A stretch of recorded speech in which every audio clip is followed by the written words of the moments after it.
বন্ধুরা, শঙ্করপুর কমপ্লিট করে আমরা এখন চললাম দুর্গাপুরের মার্কনির প্যান্ডেল দেখতে। তো পুরো রাস্তা জুড়ে মানে প্রত্যেকটা রাস্তাতে দেখলাম শুধু লাইট লাইট আর লাইট। আর এই লাইটগুলো আমার বেশ ভালো লাগে দেখতে। তো আগেও তোমাদের একটা ভিডিওতে দিয়েছিলাম, তো এবারও দেখলাম বেশ সুন্দর লাগছে।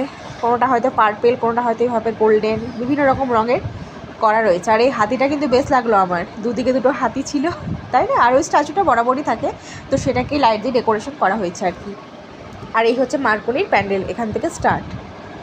তো চলো এবার আমরা আস্তে আস্তে ভেতরে যাই। তো হানসিকা দেখছো, দেখো ওর পাপার হাত ধরে টুক টুক টুক টুক করে ভেতরে ঢুকছে এখন। আর এদিকে আমি আর আমার ছেলে পেছন পেছন যাচ্ছিলাম। ওই বৃষ্টির কারণে, একই কারণ, বৃষ্টির সেদিন খুব বৃষ্টি পড়ছিল, এটাই আমাদের ভাগ্য ভালো বলে ভিড়টা কম পেয়েছি। বিকাল ছাড়াটা দেখো কি সুন্দর, তাই না? বেশ লাইট দিয়ে করা হয়েছে। নইলে যদি বৃষ্টিটা না পড়তো না, এত ভিড় হতো না, মানে কি বলবো, একদম মানে ঠিলে চড়ে পৌঁছে যেতাম। তো লাইটগুলো বেশ ভালো লাগছিলো, বেশ ঘন ঘন করে লাগানো হয়েছিল তো গাছের মধ্যে, তো দেখতে বেশ ভালো লাগছিলো। প্রত্যেক বছরই হয়। আর সিংহটাও